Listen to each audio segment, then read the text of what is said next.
नमस्कार, दिन भर की बड़ी खबरों में आपका स्वागत है। मैं हूं प्रिया और आइए नजर डालते हैं अब तक की कुछ मुख्य खबरों पर। सबसे पहली खबर, लोकसभा चुनाव 2024 के लिए उत्तर प्रदेश की मेरठ लोकसभा निर्वाचन क्षेत्र से भारतीय जनता पार्टी के प्रत्याशी अरुण गोविल का एक बयान जमकर वायरल हो रहा है। इसमें वे संविधान बदलने के सवाल पर कथित तौर पर बदलाव करना बुरा नहीं होता है। अब इस पर समाजवादी पार्टी के नेता और यूपी के पूर्व सीएम अखिलेश यादव ने प्रतिक्रिया दी है। सपा नेता अरुण गोविल को प्रत्याशी बनाए जाने को बीजेपी की भूल करार दे दिया है। सपा नेता ने सोशल मीडिया साइट एक्स पर लिखा कि जो लोग संविधान में प्रगतिशील संशोधन करने और मूलभूत बदलाव करने के बीच का अंतर नहीं समझते हैं, उन्हें टिकट देकर भाजपा ने भारी भूल की है। लेकिन फिर भी इससे ज़्यादा फर्क नहीं पड़ेगा क्योंकि जनता ने हर भाजपा प्रत्याशी को हराने का फैसला पहले ही कर लिया है।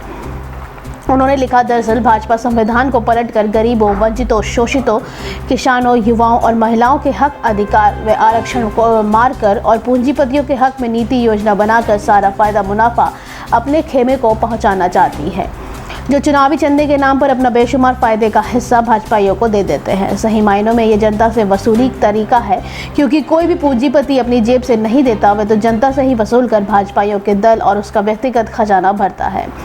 यूपी के पूर्व सीएम ने लिखा कि इसलिए अपने वर्तमान और भविष्य को बचाने के लिए उत्तर प्रदेश और देश की जनता इस बार बहकावे में नहीं आने वाली है और भाजपा को हराकर और हटाकर ही दम लेगी। भाजपा हराओ, संविधान बचाओ। बता दें कि सभा प्रमुख अखिलेश ने सोशल मीडिया एक्स पर जो वीडियो पोस्ट किया है, उसमें मेरठ लोकसभा क्षेत्र से बीजेपी प्रत्याशी अरुण गोविल कथित तौर पर कह रहे हैं कि संविधान जब हमारा बना था तो उसमें परिस्थितियों के अनुसार धीरे धीरे चेंजेस हुए हैं। अगली खबर, केंद्रीय अन्वेषण ब्यूरो ने कथित दिल्ली आबकारी नीति घोटाले में के संबंध में भ्रष्टाचार के एक मामले में गिरफ्तार भारत राष्ट्र समिति के नेता के कविता को यहां एक अदालत में पेश किया, जहां से उन्हें 23 अप्रैल तक न्यायिक हिरासत में भेज दिया गया है। तेलंगाना के पूर्व मुख्यमंत्री के चंद्रशेखर राव की बेटी को तिहाड़ जेल से गिरफ्तार किया गया है। इसी बीच बीआरएस नेता के कविता का कहना है कि ये सीबीआई की हिरासत नहीं, ये बीजेपी की हिरासत है। बीजेपी जो बाहर बोल रही है, सीबीआई अंदर वही पूछ रही है, बार बार 2 साल मांग रही है, इसमें कोई नई बात नहीं है। कविता को प्रवर्तन निदेशालय ने गिरफ्तार किया था, जिसके बाद वे तिहाड़ में बंद थी। न्यायाधीश द्वारा पूर्व में दी गई 2-3 दिन की पुलिस हिरासत की अवधि समाप्त होने के बाद सीबीआई के आरोपी को अदालत में पेश किया था। सीबीआई अधिकारियों ने हाल ही में एक विशेष अदालत से अनुमति लेने के बाद कविता से जेल के अंदर पूछताछ की थी। अगली खबर, राजद प्रमुख लालू यादव ने कहा कि काफी घबराहट है, ये भाजपा 4000 की बात घबराहट में कर रही है। इनके नेता खुले में बोल रहे हैं कि हम संविधान को बदल देंगे। ये बाबा साहब अम्बेडकर द्वारा बनाया गया संविधान है। जो भी संविधान को बदलने की कोशिश करेगा, देश का दलित, पिछड़ा और गरीब जनता इनकी आंख निकाल लेगी। देश की जनता इन्हें माफ नहीं करेगी। ये तानाशाही लाना चाहते हैं। संविधान को बदलने का मतलब लोकतंत्र को बदलना है। अगली खबर, हाईकोर्ट और सुप्रीम कोर्ट के 21 पूर्व जजों की एक चिट्ठी ने न्यायपालिका पर अनुचित दबाव को लेकर नई बहस छेड़ दी है।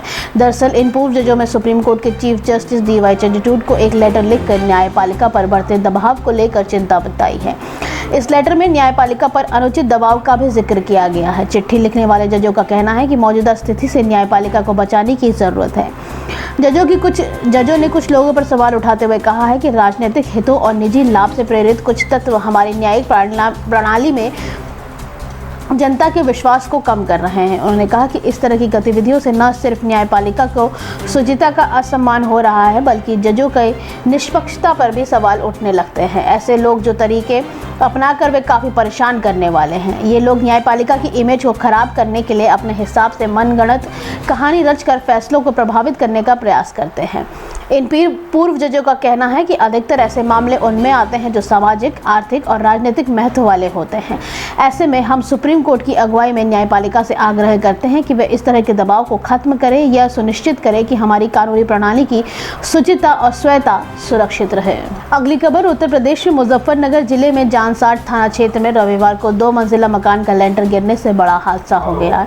सूत्रों से मिली ताज़ा जानकारी के मुताबिक इस हादसे में अब तक 2 लोगों की मौत हो चुकी है।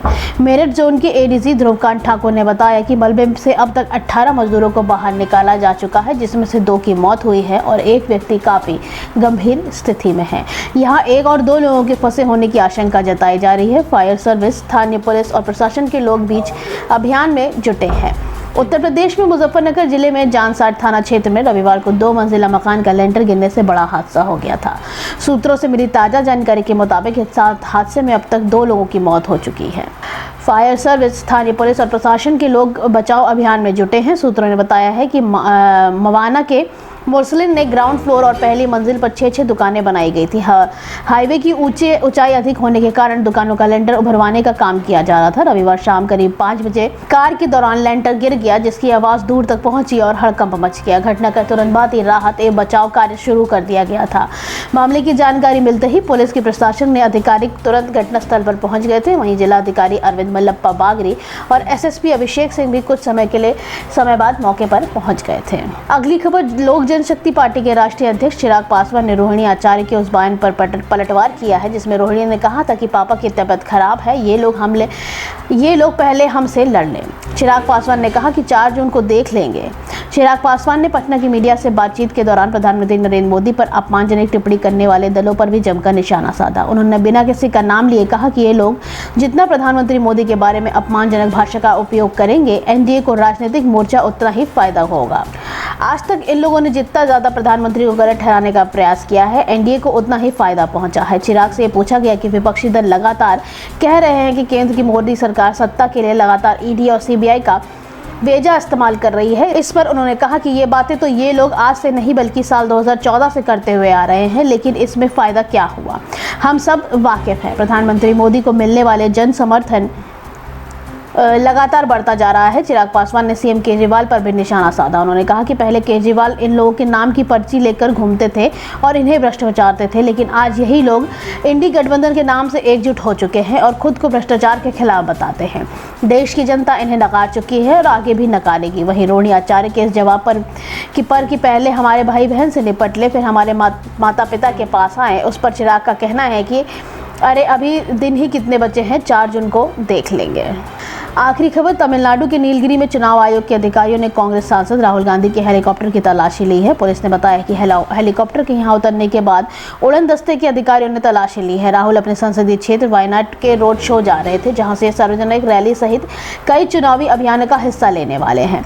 तमिलनाडु में सीमावर्ती क्षेत्र नीलगिरी जिले में राहुल गांधी ने एक कला एवं विज्ञान कॉलेज के छात्रों से मुलाकात की, जिसके बाद वे केरल के सुल्तान बथोरी पहुंचने के लिए उन्होंने सड़क मार्ग से यात्रा की। सुल्तान बथोरी में राहुल ने खुली छत वाली कार में बैठकर लोगों से मिले। सैकड़ों लोगों की रोड शो में शामिल होने के लिए पहुंचे थे। बता दें कि वायनाड निर्वाचन क्षेत्र में उनका सामना सीपीआई नेता एनी राजा और भाजपा उम्मीदवार सुरेंद्रन से होने वाला है। रोड शो के दौरान राहुल ने वहां मौजूद लोगों को संबोधित भी किया। उन्होंने कहा कि हमारी लड़ाई मुख्य रूप से आरएसएस विचारधारा से है। भाजपा और प्रधानमंत्री का कहना है कि वे एक राष्ट्र, एक चुनाव, एक नेता, एक भाषा चाहते हैं। भाषा कोई थोपी हुई चीज नहीं है, भाषा एक ऐसी चीज है जो लोगों के अंदर से आता है। केरल के लोगों का यहाँ कहना है कि अपनी भाषा हिंदी में कमतर अपमानजनक है। भाषा में सिर्फ एक ही नेता होना चाहिए, ऐसा कहना देश के सभी युवाओं का अपमान करना जैसा है।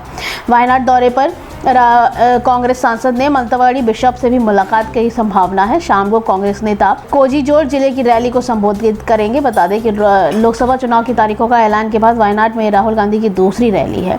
लोकसभा चुनाव 2019 में राहुल गांधी अमेठी और वायनाड से चुनाव लड़े थे। अमेठी में उन्हें हार का सामना करना पड़ा था, तो वह वहीं वायनाड पर भाजपा जीते थे। अमेठी में भाजपा उम्मीदवार स्मृति ईरानी ने उन्हें 55,120 वोटों के अंतर से हराया था। आज के लिए बस इतना ही। बाकी खबरें जानने के लिए देखते रहिए द पब्लिक इंडिया। धन्यवाद।